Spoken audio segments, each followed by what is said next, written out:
I'm 81 years old, and I want to talk about the man who should still be sitting across from me.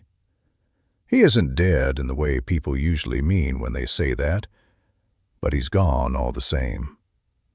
I lost my best friend after 28 years, and I was the reason. I don't tell this story to clear my conscience. That would be too easy, and too late. I tell it because there's a certain kind of silence that only comes when you outlive your chances to make things right.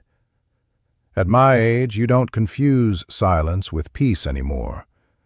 You know the difference. Most days now are quiet, not the gentle kind, just empty space where conversation used to land.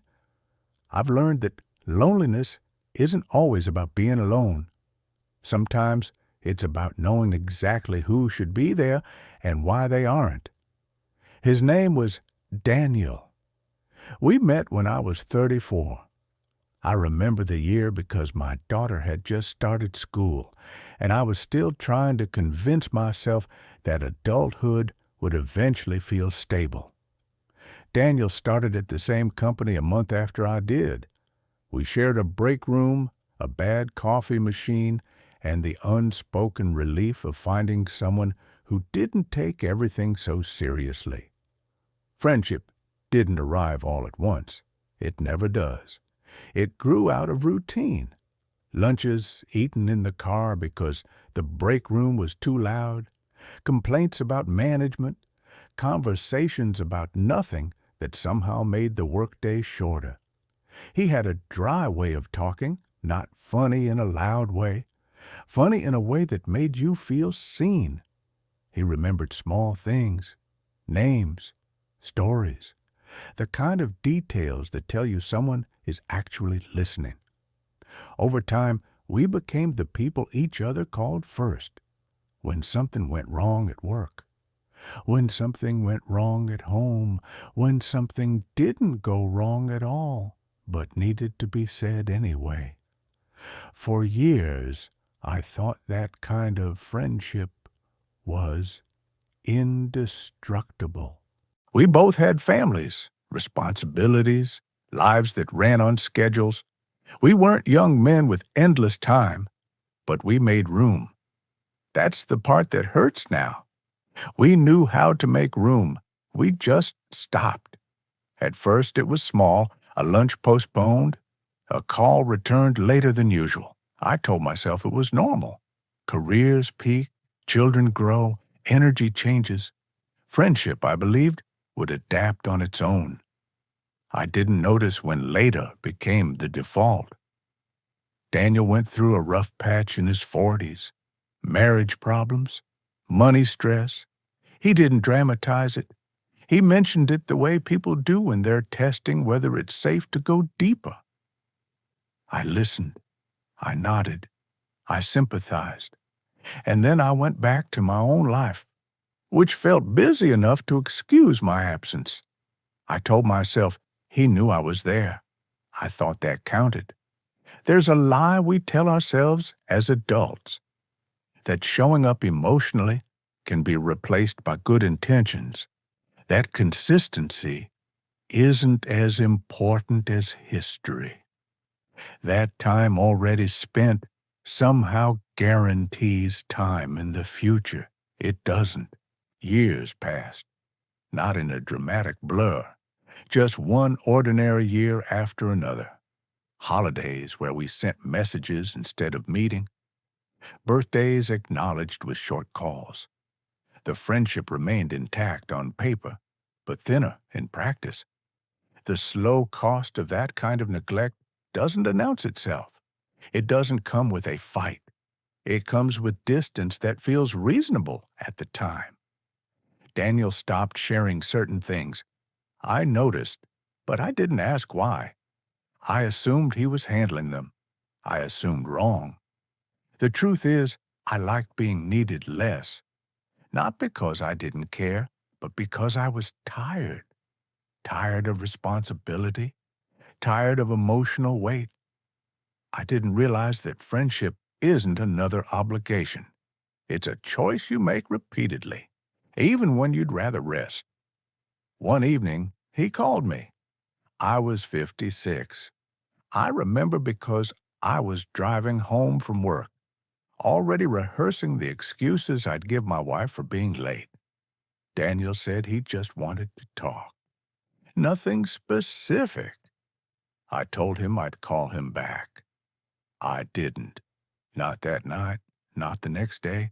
A week went by, then two. When I finally did call, he didn't answer. I left a message that sounded casual. Too casual, like someone who assumed time would wait. He called back days later. His voice was polite, careful. The warmth was still there, but guarded. We talked about surface things, weather, work, mutual acquaintances. The call ended without either of us saying what had actually prompted it. That was the moment, I think. The moment something shifted quietly into a place it couldn't return from without effort. Effort I didn't make. Daniel's life changed again in his early 60s. He retired earlier than planned. His marriage ended. Not explosively, just worn down. He moved to a smaller place, different routine, different rhythm. I told myself we'd reconnect then, that retirement would free up time, that this new chapter would make things easier. I didn't consider that he might already be tired of waiting. We met for coffee once. It felt good, familiar, but also strained, like we were both careful not to lean too hard on what we used to be. When we parted, we said we'd do it again soon. Soon stretched into months. The turning point didn't come with raised voices or accusations. It came with a phone call I almost didn't answer. It was his sister. Daniel had had a stroke, not fatal, but severe enough that things would never be the same. She asked if I was a close friend.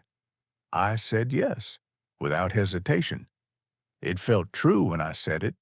I didn't yet understand how little that word meant without action behind it. I visited him in the hospital. He looked smaller, fragile in a way I wasn't prepared for. He recognized me. He smiled. That hurt more than if he hadn't. We talked in short bursts. He tired easily. I told him I was sorry I hadn't been around more. He nodded, but he didn't say it was okay. He didn't need to.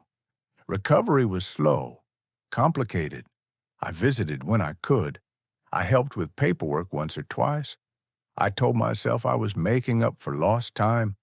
But you don't make up for absence by appearing when things are already broken. After his stroke, Daniel became quieter, more inward, not bitter, just reserved. I sensed that I was no longer his person. I had forfeited that place years earlier without realizing it was something you could lose. We still spoke occasionally, polite, civil, careful. Then one winter, the calls stopped. I didn't chase them. I told myself he needed space. I told myself he'd reach out when he was ready. I told myself I'd done enough. He passed away 2 years later from complications related to that stroke. I found out through an old co-worker. I didn't attend the funeral, not because I didn't care, because I didn't know where I belonged. I couldn't decide if I was family or history or something in between that didn't have a seat. That indecision is something you live with. There are things you can't fix once the person who needed the fixing is gone. You can't explain yourself into forgiveness. You can't rewrite the moments you chose convenience over connection. I replay the ordinary choices now, the calls I delayed, the invitations I postponed, the emotional weight I avoided because it felt easier in the moment. None of those decisions felt cruel at the time. That's what scares me most. If you're listening to this, I don't want you to feel accused. I just want you to understand something I didn't. The damage that matters most rarely comes from anger. It comes from indifference dressed up as busyness. Friendship doesn't end when people fight. It ends when one person keeps waiting and the other keeps assuming there will be more time. I don't think Daniel hated me. That might have been easier to carry. I think he has simply adjusted his expectations, and then his life moved on without me. Now, at 81, I measure time differently. I count people instead of years, and the list is shorter than I expected. I live quietly. I tend to my routines. I speak less. When I think of Daniel, I don't think of the big moments. I think of the small ones I missed, the conversations that would have mattered if I'd had them when they were still possible. If this meant something to you, sit with it for a moment. Think of the person who always answers when you call, and ask yourself how long they've been doing that without you returning the effort. As for me, I carry his absence the way you carry something fragile, carefully, without pretending it isn't heavy. I don't have much time left to fix things, but I still have enough time to tell the truth. And this is it.